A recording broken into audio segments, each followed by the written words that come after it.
আল্লাহ রাব্বুল আলামিন আসমান জমিন এবং আসমান জমিনের মাঝখানে যা কিছু আছে সব কিছুকে আল্লাহ তাআলা 6 দিনে সৃষ্টি করেছেন। ওয়ামা মাসানা বিল্লুগুব, আর এত কিছু সৃষ্টি করতে যায় আল্লাহ তাআলা বলছেন কোনো ক্লান্তি আমাকে স্পর্শ করে নাই। সর্বপ্রথম একটি মুক্তা তিনি সৃষ্টি করলেন। এই মুক্তার পরে ফানাযারা ইলাইহা নাযরাল আযমা, আল্লাহ রাব্বুল আলামিন উনার বিশেষ দৃষ্টি ওই মুক্তার পরে উনি দিয়ে দিলেন। যখন আল্লাহ তাআলার দৃষ্টি মুক্তার দানার পরে পড়লো, ফাসারাত মা, ওই মুক্তা থেকে গলে গলে পানি হতে আরম্ভ করলো, বিশাল পানি হয়ে গেল। 40 বছর পর্যন্ত আল্লাহ রাব্বুল আলামিন এই পানিকে জাল দিলেন, ফুটাইলেন।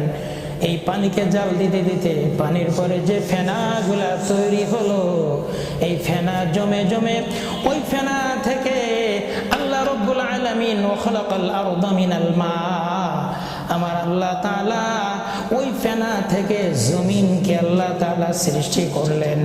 ওয়া খালাকাস সামাআ মিনাদ দুখান, ওই পানিকে জাল দেওয়ার দ্বারা যে বাষ্পগুলা ধোঁয়াগুলা উপরের দিকে যাচ্ছিল, ওই ধোঁয়া থেকে আল্লাহ তাআলা আসমানকে তৈরি করলেন। ওয়াল জিবালা মিন মাউজিল মা, ওই পানির যে ঢেউ ছিল, পানির ঢেউ থেকে আল্লাহ তাআলা পাহাড় তৈরি করলেন। জমিন তৈরি হওয়ার পরে জমিনটা নড়াচড়া করছিল, হেলছিল, দুলছিল।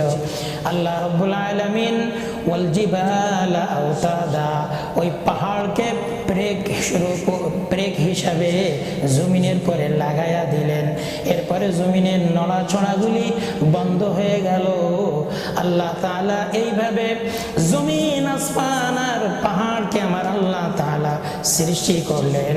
ফাকালা লাহা ওয়ালিল আরদি ইতিয়া তাওআন আও কারাহা, আসমান জমিনকে আল্লাহ তাআলা ডাক দিলেন, ক্বালাতা আতাইনা তাইঈন, আসমান জমিন আল্লাহ তাআলার কাছে চলে এলো।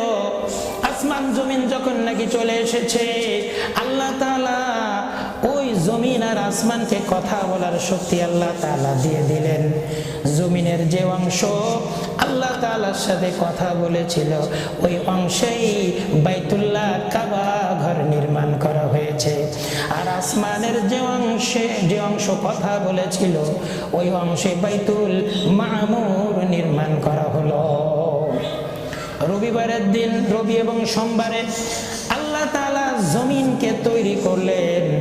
মঙ্গলবারে আল্লাহ তাআলা পাহাড়কে তৈরি করলেন। বুধবারের দিন আল্লাহ তাআলা বৃক্ষরাজিকে তৈরি করলেন। বৃহস্পতিবারের দিন আল্লাহ রাব্বুল আলামিন আসমানকে তৈরি করলেন। শুক্রবারের দিন চন্দ্র, সূর্য, নক্ষত্র এবং ফেরেশতাদেরকে আল্লাহ তাআলা তৈরি করলেন। এবং শুক্রবার আসরের পরে আদম আলাইহিস সালামকে আল্লাহ তাআলা তৈরি করলেন। এই আদম আলাইহিস সালাম থেকে আমাদের দুনিয়ায়, পৃথিবীতে আসার ধারাবাহিকতা শুরু হয়ে গেল।